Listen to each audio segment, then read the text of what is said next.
Welcome to Intro Skippers, the only podcast that comes out on Friday. The only one, the absolute only we were looking at all the data, right? And we were like, there's not a single podcast that comes out on Fridays. We're not reaching an untapped market of people who open the app on Friday only and no other days. So we're claiming it for ourselves.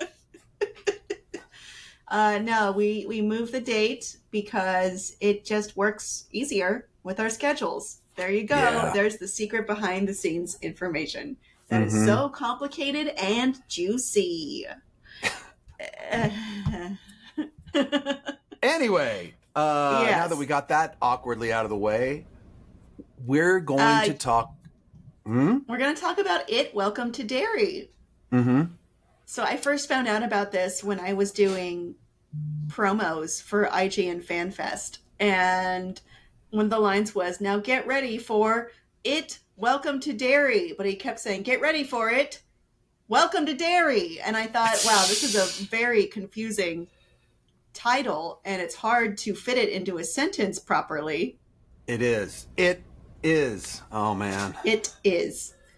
The SEO is not great. Stephen King, can you think of a different word for Pennywise the Clown? There you go. There it is.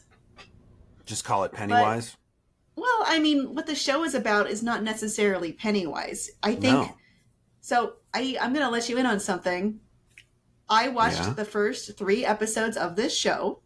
Okay. And then I watched It Part 1 and It Part 2 for the first time because I was so curious. So as far as world building goes, 1, successful, you know, it's a whole interconnected web. 2, you got a new viewer of your old properties. So it's working. The synergy is synergizing. You know, Stephen King might be onto something. Yeah, or the people who have paid for his collective works. But they're all connected is what I learned. I can get into that at the end of this, but I noticed a lot of things and then I found a lot of things online. It's been a couple of years since I saw It Part 1 and Part 2, but you can't avoid that alleyway, the dark alleyway where lots of things happen right there in downtown Derry. I like My how question is, why would anyone live in Derry? This is a horrible home. It's awful. People get murdered constantly. Children get kidnapped constantly. Yes. I guess you could say that about they were saying that the disappearances are 6 times the national average for adults and even more for children. Why would anyone live here? Because this is our home and we ain't leaving. But people move into this town during the show. I mean, Welcome to Derry. By the way, I heard that phrase in Part 2 when they were, when some bad people were throwing a gay man off a bridge to kill him. Welcome to that's Derry. Right. Yeah. Well, welcome to Derry. And I thought, well, that made me look something up, which I'm going to answer off the bat, I guess, which is, does it, the entity, does it control the people of Derry or are they just terrible? And the answer is it kind of indirectly controls the people of Derry. So it doesn't make them do terrible things, but it instills fear and paranoia and all kinds of negative feelings that make the people of the town, they're apathetic to, violence happening in the town, which we'll get to in the show. They're willfully ignorant. They do bad things for decades. Nobody cares. And that's why it's it. So I really wasn't sure if it was between this paranormal entity or these people are just terrible people. Now, I grew up in Virginia, Fairfax County, Virginia, and I don't know if I just got really lucky, but in 10th grade, we got to read Salem's Lot by Stephen King as like part of our English class. You are lucky. I don't think that was mandated for all schools. Yeah. So I think it might have just been the teacher I even Hmm. sort of remember thinking way back that maybe like our parents had to approve, because I mean, Salem's Lot is, well, it's a Stephen King story. There's horror involved. Um, Hmm. but so I kind of grew up first being assigned Stephen King books and then wanting to delve further. So I would say I'm a Stephen King fan for sure. Um, I'm not and sure I'm quite there yet, but my interest is piqued. I'll say that. what I was a little apprehensive about the show, to be honest. And the way that you talked about how you heard about it.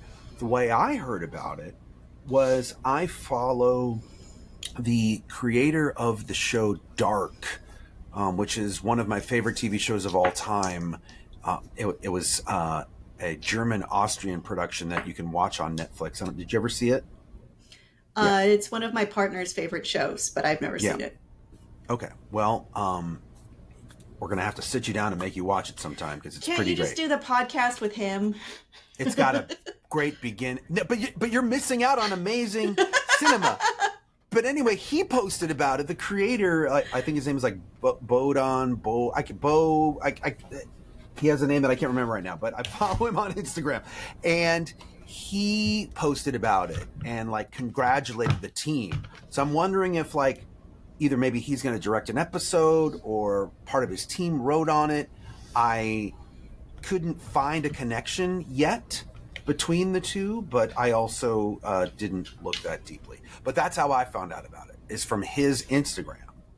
I bet he does. I mean, the vibes seem like I don't know Yeah, everything about dark, but I would assume there's darkness. there is That seems to darkness. bode. Mm-hmm. There's missing Well, children too, so it felt very, you know, same if lane. if you know anything about the town of Derry, it is central to Stephen King's works, not just in the It storyline, but in several. Though, of course, this is centered on it because it is It, Welcome to Derry, not Stephen King's world of horrors, Welcome to Derry. Right, This show is primarily set in 1962, whereas It chapters 1 and 2 are set in 1988 and 2016, I believe. So am I spoiling a movie? no, Well, I just maybe won't get to it, but they handle things differently. Pretty much, if it was a problem going to those movies, oh boy, is it going to be a problem in the past that doesn't get resolved. So I don't think that's a spoiler. That's how time works. It's linear. The show opens in 1962, and a boy named Matty Clements goes missing after taking the worst car ride I've ever seen in my life. I saw that opening scene with what happens in the car, and I was like, no, I'm done with the show. I hate this. I am not watching anymore. And then I came back to it after much coaxing after a week. And then I liked it so much, I watched two over 2 hour movies. So I think that'll say enough to you that okay, it's pretty yeah. interesting if you can get over that hurdle. Episodes 1 and 2 both have something disgusting happen. Three less so. So I'll put that out there. Well, I was glad to see that Bat Boy got work again. Oh yeah. I mean, Off the. Bad Boy. Watching It Part Two last night, or It Chapter Two, there were some creatures that looked very similar to that in the fortune cookie scene. Oh Um, yeah. But we're introduced in episode 1 to a group of kids. I think they're young kids in high school. It's Mm-hmm. high school, right? Not middle school. They seem young. They could be in either, in my opinion. I feel like it's if it's not middle school, the characters that we're focusing on are definitely in like ninth grade. You I know? feel like they're like 12 to 14 is probably Yeah, their age range. yeah. But I'm not exactly sure. I'm thinking back to the hallway scenes of them walking through the hall, and I don't recall any like 18-year-olds in the hall even. Do you know what I Yeah, mean? and one of those kids is really small. Mm-hmm. So I would assume younger. So we meet some kids who are kind of outcasts and friends, your typical Stephen King gang. Lily Right. Bainbridge, who has had some mental health issues, but described less delicately in the past. And Teddy Uris, who is of relation to Stanley Uris, who is a character in It's Chapter 1 and 2. and Phil Malkin, and they're trying to figure out what happened to Maddie. And meanwhile, we have Major Leroy Hanlon arriving onto the Derry military base. Right. And of course, he is in It Chapter 1. So we Mm-hmm. can assume he survives to that. By that point in time in It Chapter 1, he is the grandfather of Mike Hanlon, who was scolding him about putting the sheep down at the farm. And Right. here he's in the military, and he's pretty special because there's something in his brain chemistry that makes him not feel fear, which is useful because Pennywise / its main mechanism is fear. Yeah. So the kids go on a hunt to figure out what happened to Maddie by watching a scene from The Music Man in the theater run by Ronnie. Her dad owns the theater. Yeah. And a bunch of what kids a great get killed. scene too from that movie. The song about like we've got trouble in River City. You know, It starts with T, that rhymes with P, and that stands for pool. They'll use slang like "How's your old man?" and "Gee, that's swell." Yeah, I actually was in that musical in high school, and I was thinking, "Oh no, the show! I hate the show." But here we go again. We had a very corny and Disney Channel theater teacher, so we did stuff Music Man level, just on the regular. Yeah. Anyway, it really subverted my expectations because I thought, this is the kid gang. All but one get wiped out. Right. Well, I guess Ronnie counts, but she's not in the room. So all but one kid's in the room get wiped out. And I mean, they really, I was like, wow, they're giving us all this backstory. These are going to be the kids that we follow. And then, nope. I mean, maybe, I don't know. Maybe we'll still see something from them, but. Well, I mean. The littlest girl, that's for sure. Not in their lifetimes. Maybe as, you know, how it uses the visages of the victims he's killed. Like he used Georgie a lot in It Chapters 1 and 2. So I could see them coming back a lot in that way. Right. Like the actors. We'll see the actors again, but they won't actually be no more character development. Yeah. We also have another character from elsewhere in the Stephen King universe, which is Dick Halloran. He is also in the military, and he is the man from The Shining who has The Shining and connects with the kid. You may remember him being in his Florida room with a poster of a hot babe, and he comes back to the hotel, and some stuff happens that I also won't spoil. That's really interesting. So it's connected. So The Shining is now tied to it. Wow.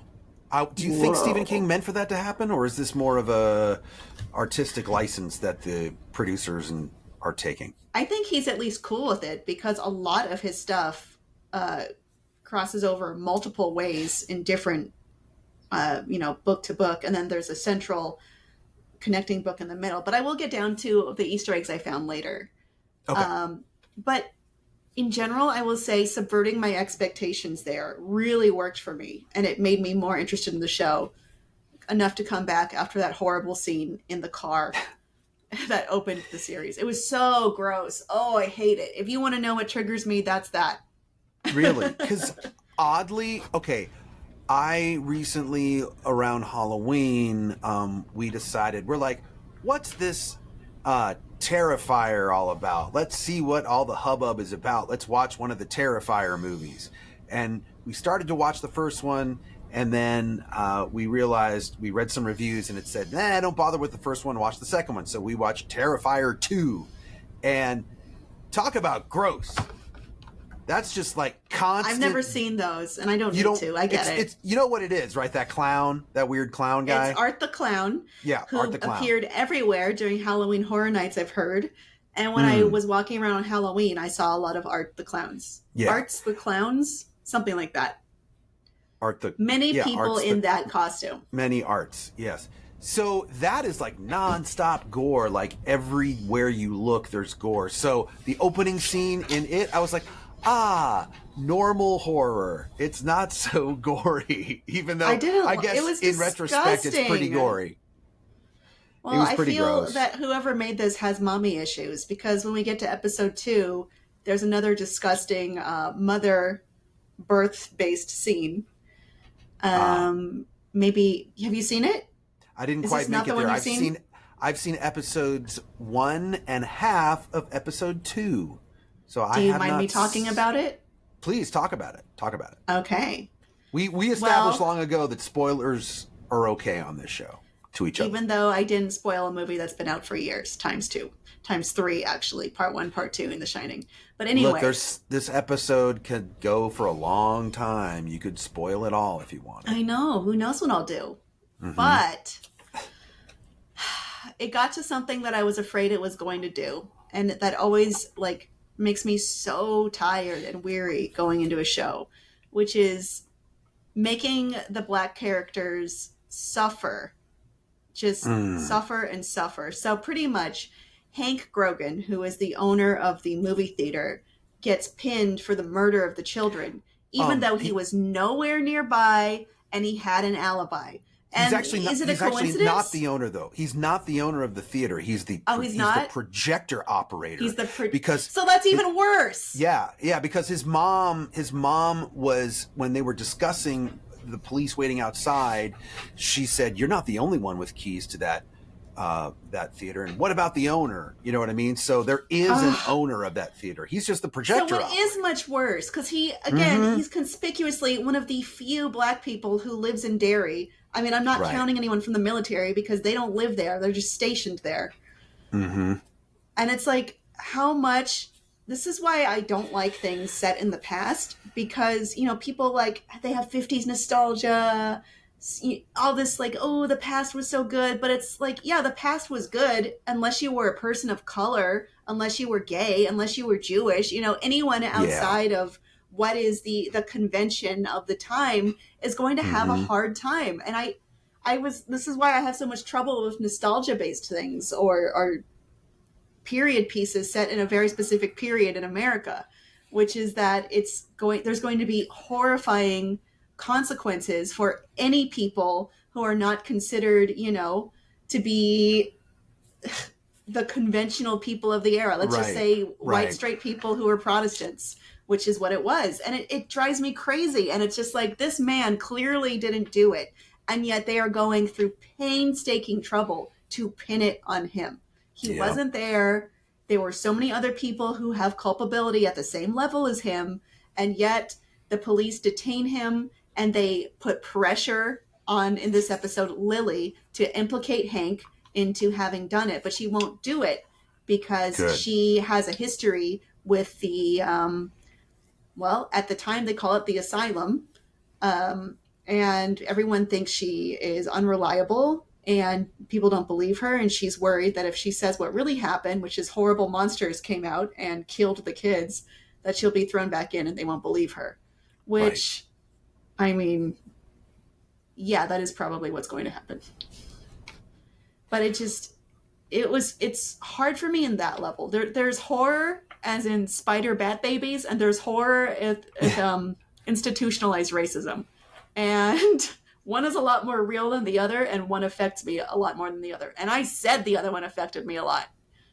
That's true. So that's a hard hurdle for me to get over. But I do think it's worth getting over, and I do hope we're getting somewhere that isn't completely devastating. I mean, I can't imagine this show ends happily because we know where It chapters 1 and 2 are, what the world state is. We know there's plenty more horror coming to this region for many years to come. Mm-hmm. It's not going to be solved by the end of this. Though I have heard this show will be has a plan to do more seasons and explore more of the past of Derry, which is, again, a horrible home. That was the thing that I realized once I started watching the show for a few minutes. And to be honest, when I first heard about it and read about it, what was interesting to me the most was if the team from Dark was involved in it. If they weren't, and I had just heard about it, I almost would be like, okay, well, Derry again, Pennywise again, here we go again. But what I realized after watching it was Derry's kind of a vehicle. Like you could put Mm-hmm. different stories in Derry and tell different aspects of your story and use that as a setting, but it's not always going to be the same thing. Which I appreciate. Well, I think they're getting that right so far in what I've seen. and it's cohesive with what I read about does it control the people of Derry? And the answer was yes, indirectly. So, of course, there's going to be horrors that are both real and paranormal that Mm-hmm. are affecting. So, in that way, I'm not criticizing the show, but I'm saying, oh man, does it hit me and it hurts and it sucks on that level. But on the other level, Mm. that is a good use of real world and fictional imagery in tandem together. I appreciate that on that level. I appreciate that it was successful in making me feel something. That's a sign of good art. You don't have to love it, but you should feel something. I also love that Stephen King was like, you know what? All of my stories are going to be in Maine, and that's just the way it is. And he stuck to that pretty Yeah, much universally. Because I even usually, think, almost always. I even in, oh gosh, what was it? The Stand. I want to say that there were some characters still from Maine. You know, I mean, why wouldn't they? Why wouldn't they be if that's what he wants to, Hmm. establish? But Well, to continue on with the show, yeah. Dick Halloran uses his psychic gift, aka the Shining, or the Shine, rather. It's really the Shine. Mm-hmm. I keep saying the Shining, but I wonder if anyone's really irritated by that in the audio audience. Anyway, the Shine to help Mm-hmm. the military locate stuff, and he finds an old car full of skeletons, which looks a lot like the car in the opening scene. So you can assume that's where Pennywise drew that from. Ah, And gotcha. yeah, so the kids are starting to discover, like, well, pretty much the kids come up with a plan, which is okay, if we can't have Lily tell them what happened because it's not going to work and it's going to get her thrown back into the asylum, let's instead get proof. So they decide to take a camera and get pictures of whatever this horrible, scary thing is, right? So Mm-hmm. Ronnie and Lily decide to do that, but they're like, okay, but we can't just have this developed in any old drugstore or whatever of the time. Photoshop, not Photoshop, photo business. Photoshop is something else that we Photoshop. know. Adobe Photoshop, they just turn on their computer. Yeah, in 1962. So they decide to rope in Will, who is the young son of Major Leroy Hanlon, and I There's always a presume Will these days in well there was a Bill in It Part 1 and 2, mm-hmm. but But there's a Will Will is in Stranger Things also. mhm. Which But Will is the son okay. of Leroy Hanlon and presumably the father of Mike Hanlon from the movies. Right. And I remember Mike had trauma about his parents being burned to death. So, is that the future for young Will? That's, I hope it's not. both. You can assume he won't die in the series, but we do know when his expiration is. If unless the Hanlons have another child, which I don't think is going to happen at this point. And by the way, Mrs. Hanlon is like the only normal, decent person because I guess she's not affected by the power of Pennywise in this town. She tries to break up a fight. Nobody cares. She's shocked that nobody cares. People stare at her with disdain. And, if you think about it, Major Hanlon, who is the man without fear, the fear Yeah. response, Mm-hmm. he took his family to a clearly racist town. So he might not be afraid, but they should be pretty afraid. Right. And he even points out, after 8 years of my wife living on the base, I want to have her in a regular house in a regular neighborhood. And It's maybe not. maybe this wasn't the town to do that in.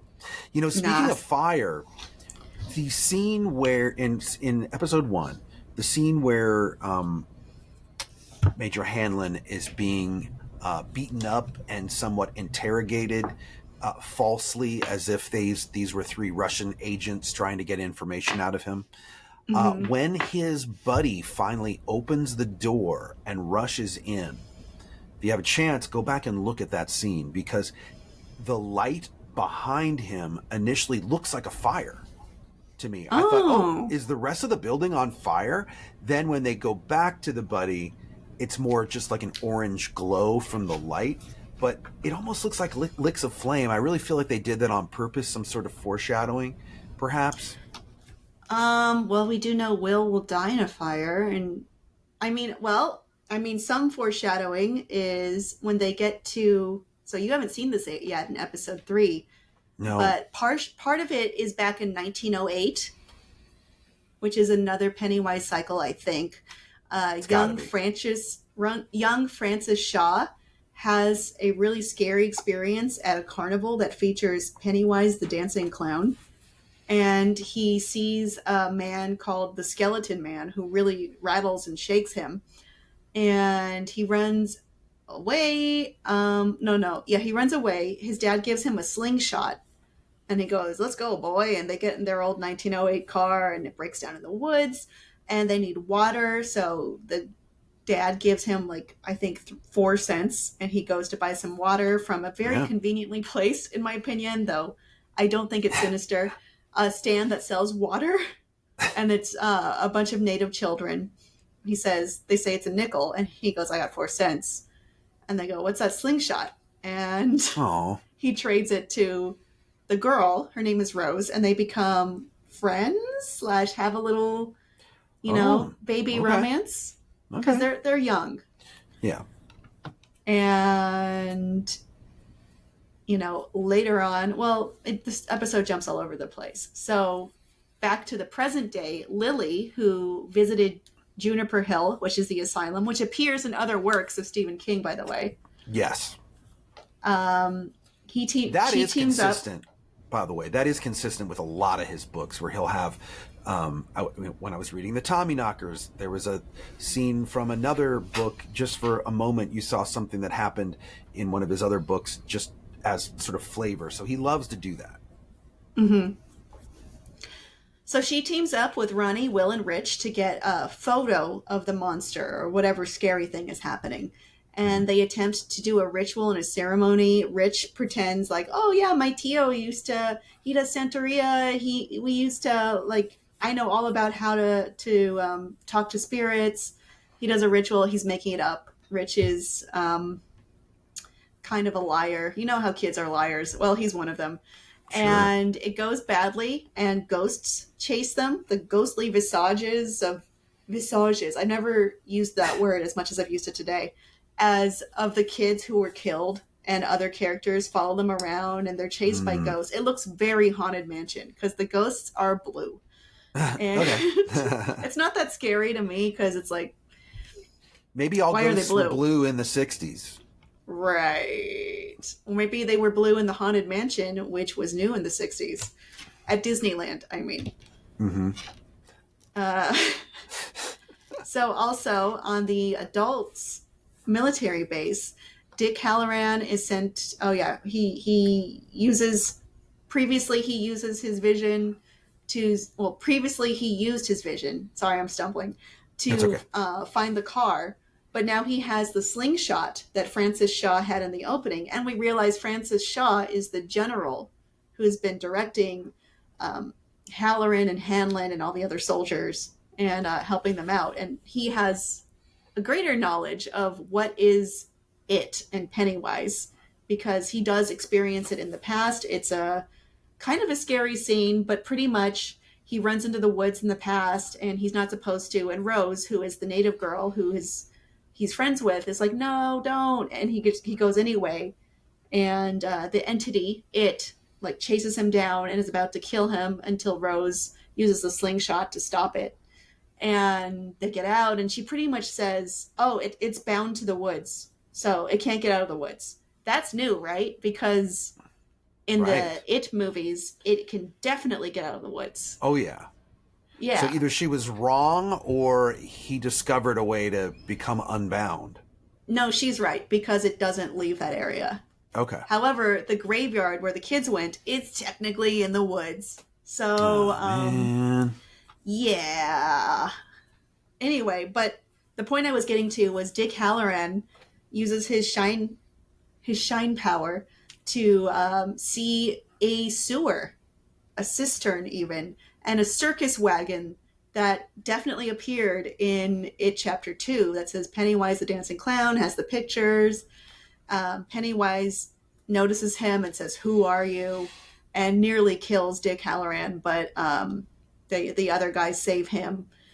And it looks like the native people of the area are upset because the military is excavating their ancient burial grounds, which has never been an issue in any horror franchise. And never move burial grounds, people. Just don't do it. We got to stop them, or at least get paid for it. You know, if that's the best we can do, we got to stop them. Auntie Rose, and Rose is now, this much older. She's still around, and she's like, I want to figure out what they're doing. So she doesn't really help them form a plan to stop them. She pretty much says, let's send them a strongly worded letter and then see what happens. It's like, she knows that's not going to work because she wants to find out what's going on. So General Shaw catches up with her and it was like, oh, when I came back to this town, I remembered you, because remember, in the It movies, you kind of forget about Derry as soon as you leave Derry. That's part of his power. Yeah. So it really seems like the military is trying to harness it as some kind of weapon, which is probably going to go great. Oh, yeah. Oh, so that's what that's special operations. So that's what's happening in special operations. The general has experience with it, and he knows it exists. He knows it's under Derry.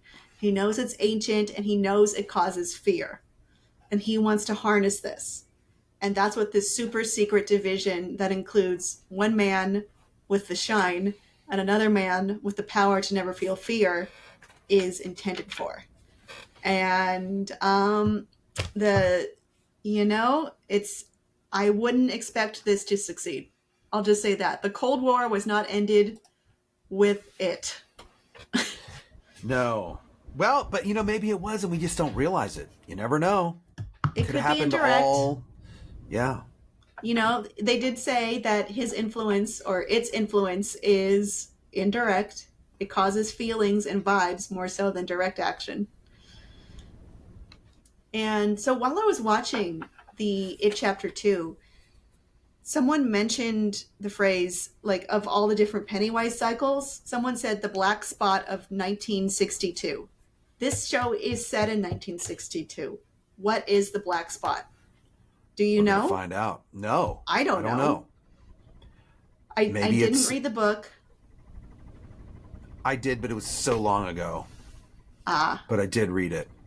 And that's actually what it is. There's either a scene in it in the book. There's a few passages in the book It that tie in with the Tommyknockers, or there's a few passages in the Tommyknockers that tie in with it.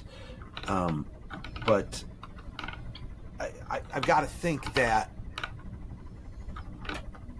it's, first of all, the fact that it's really centering on the Air Force Base. I feel like none of the other It chapters really ever did they? In the movies, did they ever mention that there was an Air Force Base in Derry? No. Yeah. So this is kind of like, that means it's not there anymore in the 80s. That means it's not there by the 80s, so This is going to go bad. We do know Dick Halloran will live, and we do know that Leroy Hanlon will live, but anyone else? I don't know. Yeah. I did think that they did a really good job in the airbase scenes so far, kind of portraying life on the base. They seem to really, I don't know, I was locked in. The show really, at least the pilot episode and what I saw in episode 2, the pacing is great. The overall vibe is good. I never found myself being bored. I found myself really locked in, and if I had more time, I would have watched all 3 episodes. I just literally ran out of time. Well, now I want to talk about some Easter eggs, because that's what I've been enjoying. That's what made me watch the other stuff. So cool. Good job, corporation. Well, of course, the town of Derry, Maine is a longstanding locale in Stephen King's work, as are references to a turtle. This is more so in the books, but the turtle is essentially a kind of cosmic protector who is the antithesis of it. It's good, it likes order, it protects people. So just look at it as turtle good if you don't know anything about turtle it good in the show. Well, even Lily says in episode 1 that turtles are good luck. They are good luck. They are good luck in the world of this show. Yeah, and it's the mascot of the school. It's on the little charm bracelet that Lily gets from the woman at the asylum. It's in a lot of places if you know to look for it. But the turtle is a good omen. Think of it that way. Right. There is someone in the graffiti wrote Alvin Marsh in the bathroom stall. He is the abusive father of Beverly Marsh in the movies. Oh, wow. So okay. Maybe he's around as a kid. He's probably a crappy kid. Well, he's a terrible, scary adult. Mm-hmm. And then they mentioned Shawshank quite a bit, which is, again, that's a Stephen King work, The Shawshank Redemption. Yep. But it's pretty cut off from this world, usually. Interesting.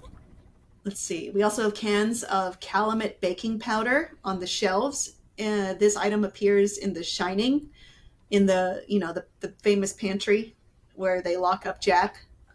Oh, yeah. We also have, let's see, Juniper Hill Asylum. We've already mentioned that.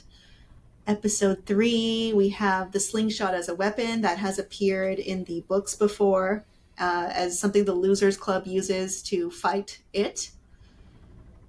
The Bradley Gang massacre vehicle is the car from 1935, and that is a novel reference, but I think we're going to hear more probably as the show goes on and digs more into the past, especially the 1935 storyline. We also, of course, see Pennywise's carnival wagon. It looks exactly the same as it did in the movie. And the memory suppression, that is something that's part of this world that continues here as well. The sideshow motif is taken even further with an actual sideshow. Let's see. Secondhand Rose, the antique shop where Rose works, and I guess owns because she is Rose, is the store where the character played by Stephen King sells the bike to Bill in It Chapter 2. So it does show a thematic thoughtfulness, at least. I mean, if you watch them all back to back, the set looks virtually the same. I wonder if it was exactly the same set. Yeah, or if they had to rebuild it. I'm guessing they had to rebuild it because there were so many years in between. Unless it sat on a lot somewhere. Or if it's a real town. We'll have to look that up. Yeah. But it's really well done. Sometimes those sets, though, they keep them for a while. Mm-hmm. You never know. You never know. So we will find out as the show goes on, and I hope gets more seasons, and I hope maintains its level of quality, because I do enjoy it. I do respect it, even if some things really do upset me emotionally. That is the sign of a successful work. Right. That it doesn't upset you too much to not want to watch anymore. But I just want him to get his revenge. Yeah, revenge, it upsets you just... Jason. Now, revenge is bad. No, revenge is good. Okay. It does satisfy part of your soul, or at least my soul. Justice is good. I don't know about revenge. Justice is good. Yeah, same diff. Okay.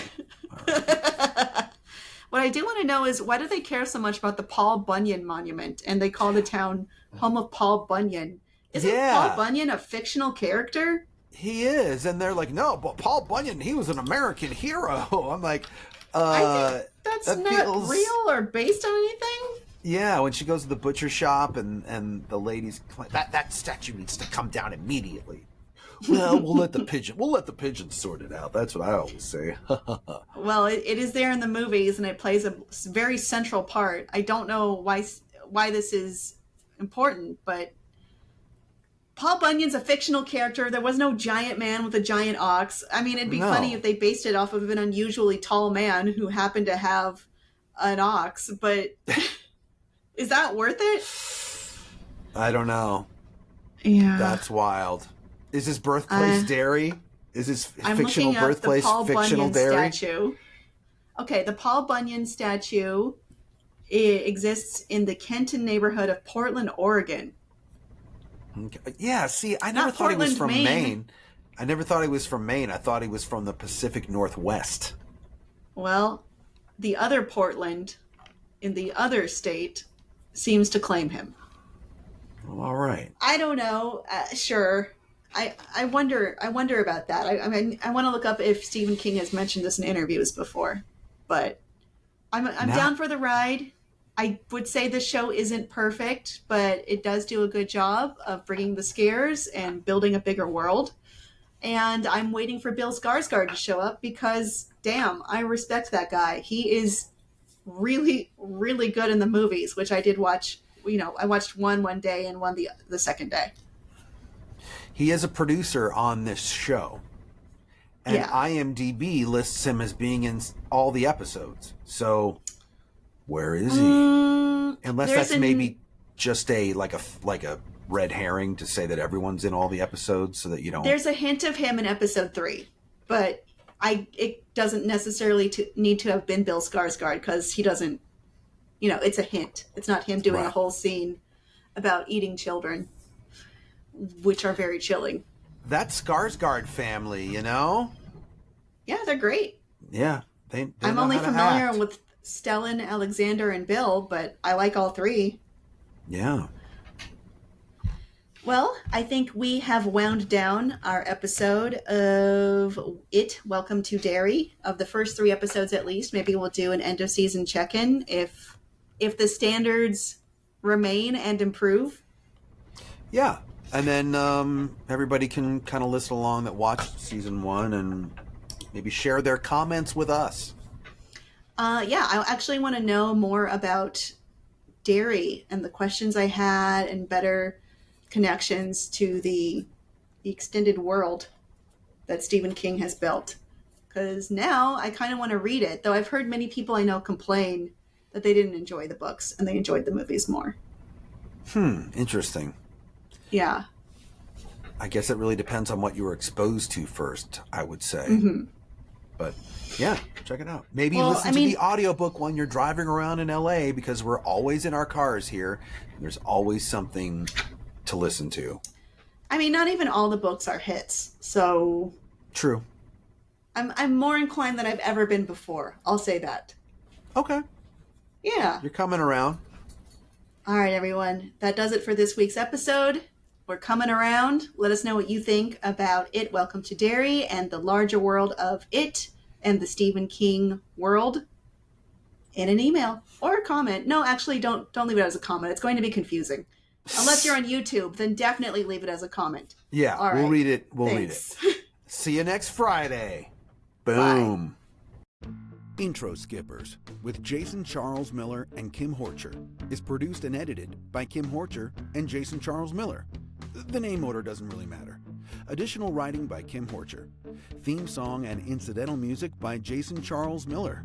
Take it away, me. You can rate and review this show, 5 stars only please, anywhere you'd like, and you might find your review read on a future episode. Got a question? Email us at introskipperspod@gmail.com. That too could be featured on a future episode. And if you haven't already, please subscribe to Intro Skippers on your favorite podcast platform, but preferably one we're actually on. All right, thanks for getting this far. Here's a special treat just for you. I'm gonna stop talking.